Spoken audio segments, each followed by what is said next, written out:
Gamers, welcome to Gaming Basics, your one-stop solution for mastering the essentials. Let's dive in and level up together.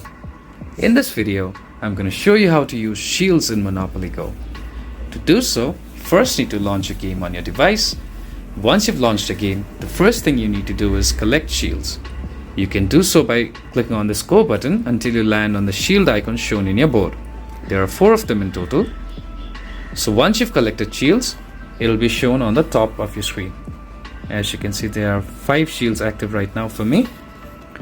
So the purpose of shield is to block incoming attacks on your landmarks or your buildings. Once it's blocked, 1 shield will be consumed per attack. If you found this video helpful, please give us a thumbs up. And if you have any questions for us, please feel free to mention us in the comment section down below. Also, don't forget to hit that subscribe button and ring the notification bell so you never miss out on our latest guides and tutorials. This has been your host Ace. Happy gaming.